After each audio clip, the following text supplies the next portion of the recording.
question. If we start with Alan up the back and then come down to Chris.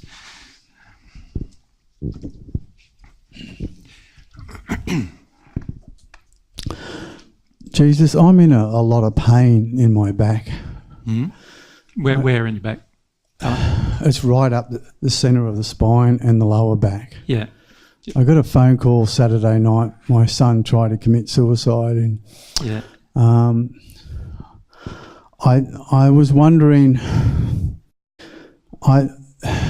do I go towards the terror first, or do I feel my anger and rage first about what I've created in my son? It's interesting that whenever something happens to your son, you feel an imperative to address something emotionally for yourself.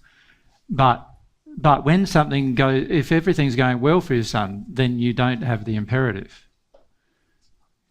True. So what I'm suggesting to you is that you don't believe you are worth enough by yourself to address things emotionally. Your motivation is only to do it for your son.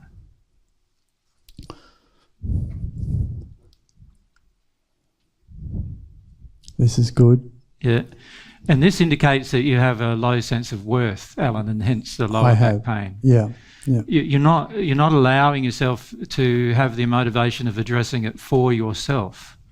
So obviously there's some childhood issues there. But so what happens is any time something bad happens to your son, where he makes a negative choice or something like that, of course you have a tendency to blame yourself.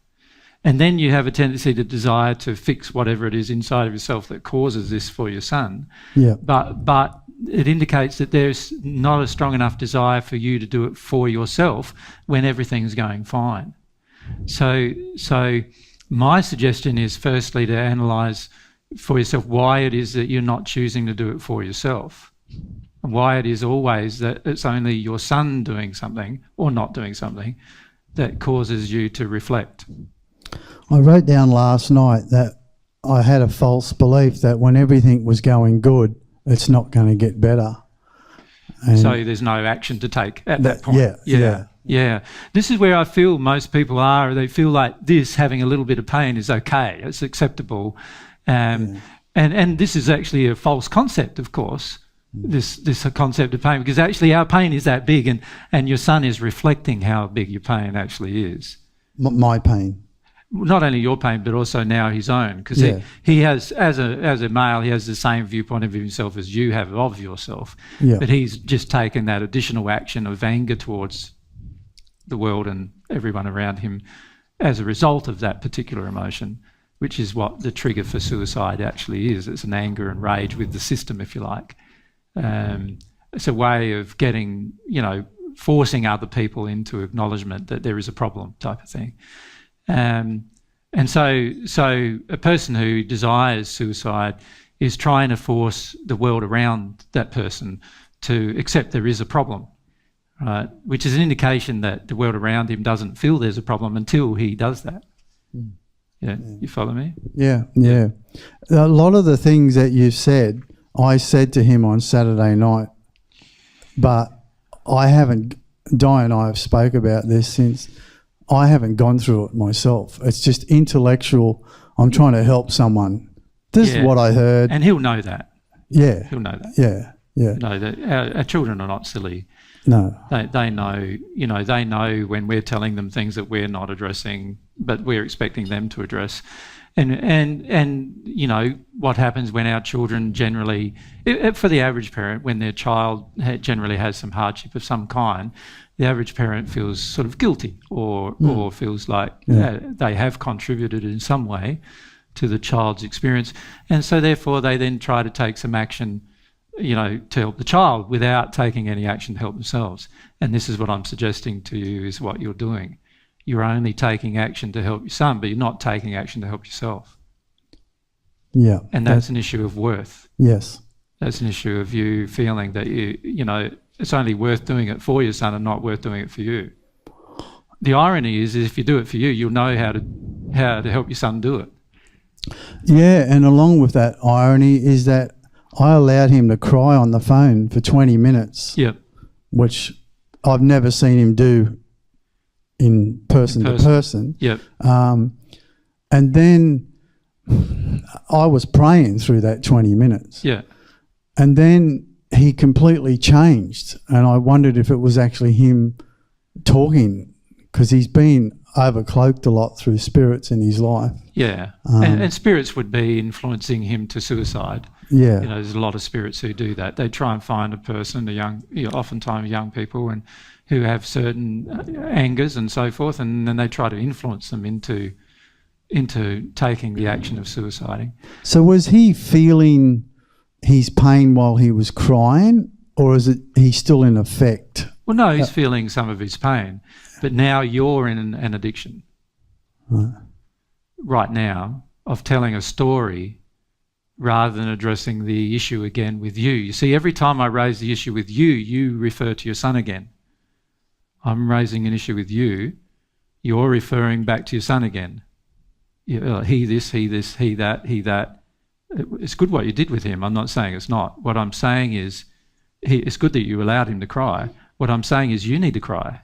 Okay. But you don't want to. I've had a big cry since then, but now I feel I'm in resistance, and that was the pain. It's only guilt about your son. Yeah, yeah. It's not about your feelings of how you feel the same as him. Yeah. And do you see what I'm saying? You're trying to help someone that you actually feel the same as. Yeah. And the way to help him is to teach him how to cry. How do you teach a person how to cry, how it causes emotion? By you doing it. That's how you do it. You can't teach him anything at this point about how to do it. You can help him to maintain a positive attitude and a positive spirit and so forth, but you can't actually help him do it until you do it. Yeah. And you've got to do it to do this. And that's part of the refusal of my rage and and anger. It's also like, even in the conversation, I'm talking to you about your emotion, you're talking to me about your son's emotion. We're on two completely different wavelengths here. I'm trying to talk to you about how you feel. You're trying to talk to me about how your son feels and how to fix that. And almost every conversation I've ever had with you has been about how your son feels and how you can fix that. Yep. But it's not been about how you feel and how you can fix that. Do you see what I'm saying? Yeah, yeah. So this is what I find with parents frequently, is that with most parents, they're talking to me about how their children feel all the time, and I'm trying to talk to them about how they feel and what the impact that's having on their child, and they're trying to talk to me about the child and how they can fix their child, and I'm going, well, hang on a sec, we're on a completely different wavelength here. Until we get on the same wavelength, there's not much that can be done. You see what I'm saying, Al? So my suggestion is you need to examine how you feel, not how you feel guilt, and not how you feel bad about your son feeling that bad, but how bad do you feel? You know, what personalize, you've got to feel the personal emotions you have. Yeah. So what you're really doing is distancing yourself from your own pain by focusing your attention on your son's pain. And this is, so basically what you're doing is saying you're in this much pain and he's in that much pain.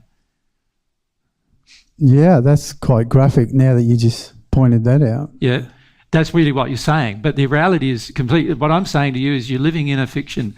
This is how much pain you're in too. You see? And you think that because you're in that much pain, you can help a person who's in that much pain. And I'm saying, well, hang on a sec, no, you're not even in that much pain. You're in this much pain. So how can you help another person who's in that much pain? You can only help them to have faith. Some of the things you've learnt to do now, have some faith in God's goodness and faith that you can deal with emotion and let him cry and things like that. That's ways you can help, because they are things you've learnt. But until you actually release the concept you have about your own pain and you see it's that big and you allow yourself to start experiencing some of it, then it's highly unlikely you'll help him in the long term. Okay, thanks a lot. Yeah. Yep.